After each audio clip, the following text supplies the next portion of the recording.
Welcome to the Week in Politics with Michelle Grattan. I'm Nick Klomp, the Deputy Vice-Chancellor here at the University of Canberra. Good morning, Michelle. Hi, Nick. The announcement that Nine Entertainment will take over Fairfax Media is the first big merger under the liberalisation of media rules made last year. The government says that with the internet there is now extensive competition, and so this won't be a problem for concentration of media ownership. Is this a valid view, do you think?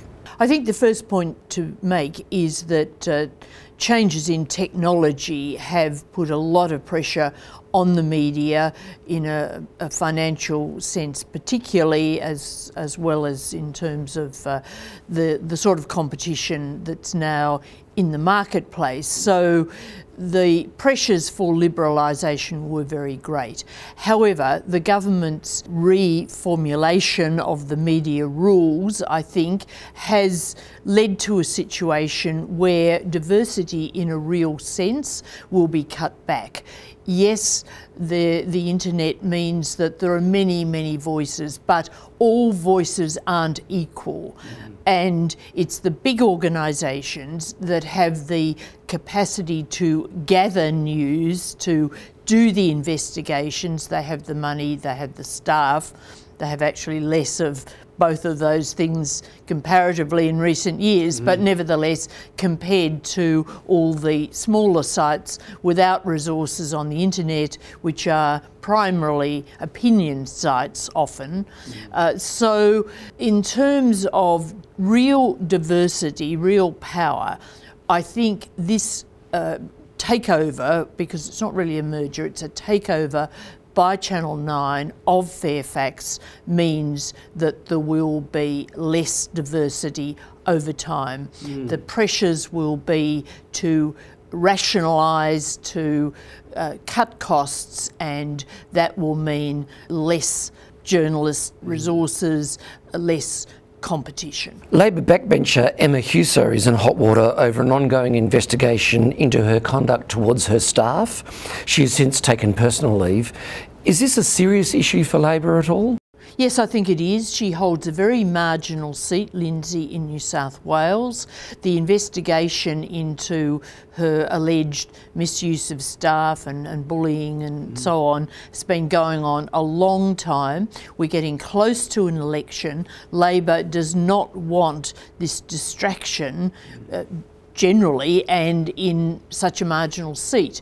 So I think that the pressure is on New South Wales Labor to sort this matter out quickly, to decide whether in fact she should be replaced as a candidate.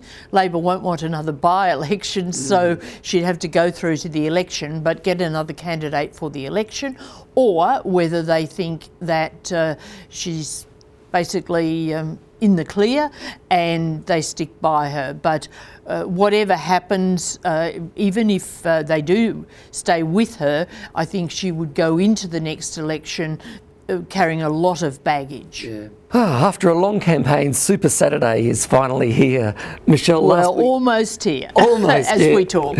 Last week you talked about Mayo, so let's this week talk about Grattan and Longman, where the battle is between Labor and the government. Can we make any predictions about what's likely to happen? Not if we're wise. I think that the polls show that these are line ball, but I'd also make the point that when it comes to single seat polling, they can be very inaccurate. So really, I don't think anybody is confident in making any sort of prediction about these two seats, but everyone agrees that the contests are pretty vital, especially for Bill Shorten. Yes, on that, is it important for Bill Shorten's leadership going into the future? There's a suggestion that Anthony Albanese might challenge his denying it, of course. Can we accept his denials? Well, there's more than one way to make a challenge. For example, if there was a really bad result in these two by-elections,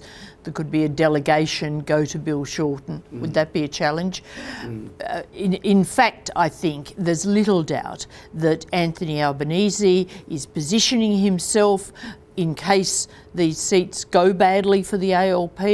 He's been out and about campaigning, he's been visible, he's been very careful in what he said, but ever since that Whitlam oration that he gave a few weeks ago when he set out a blueprint, I think everyone has known that he was getting ready in case opportunity knocked. So what about the Prime Minister?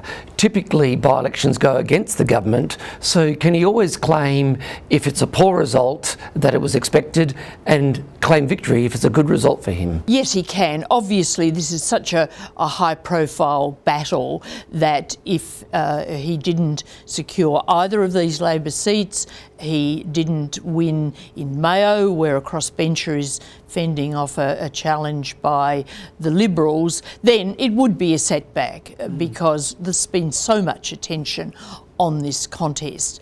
But as you say, he can just write this off as a typical by-election situation. His leadership is not under pressure. He's been doing better in the polls and his performance has been looking better. So I think the disappointment would pass relatively quickly on the Liberal side. Never a dull moment. Michelle, thank you again. Thanks a lot.